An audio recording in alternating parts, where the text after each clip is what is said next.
lahan-lahan ini tiba-tiba diduduki orang sampai puluhan tahun negara diam aja, bahkan mau diberi ampun.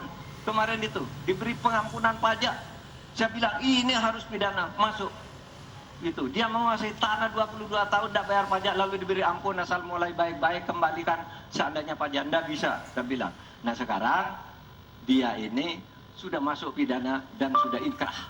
Nah itu saya kira jalan yang keluarnya itu kedisiplinan kita menegakkan aturan.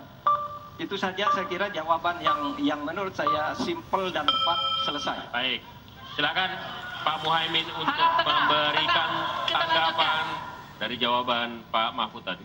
Terima kasih. Yang disampaikan Pak Mahfud kurang satu hal saja, yaitu harus ada political will, kemauan politik yang sungguh-sungguh, sekaligus memanfaatkan instrumen hukum yang memadai. Saya ingat debat Pilpres 5 tahun yang lalu, ada komitmen untuk membagi lahan dengan menggunakan land reform dengan istilah, menurut waktu itu kita istilahkan dengan distribusi kepemilikan lahan.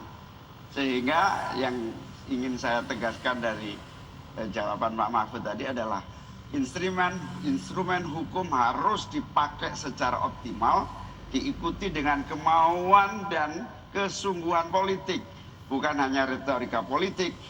Oleh karena itu agar tanah-tanah yang dikuasai oleh segelintir orang terdistribusi dan rakyat ikut menikmati, terutama untuk lahan-lahan pertanian yang lebih produktif. Terima kasih.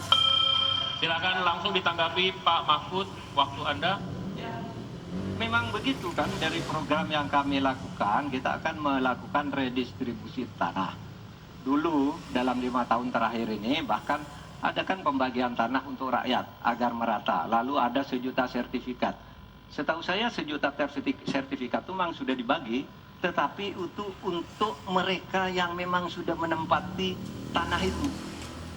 Menempati itu lalu diberi sertifikat. Lahan yang lain itu belum dibagi terhadap orang yang belum punya. Nah itulah yang akan kita kerjakan besok dalam rangka redistribusi tanah itu. Itu betul Pak Muhaimin, betul 100% bahwa masalahnya political will. Di antara political will yang paling penting itu adalah penegakan hukum. Political will untuk menegakkan hukum itu adalah kuncinya. Aturannya semua sudah ada, tapi kemudian bocor di mana-mana, tidak jalan di mana-mana. Banyak tanah orang tidak pernah dijual, tiba-tiba dirampas orang lain dan dia tidak berdaya. Nah itulah masalahnya, Cak Imin. Selesai.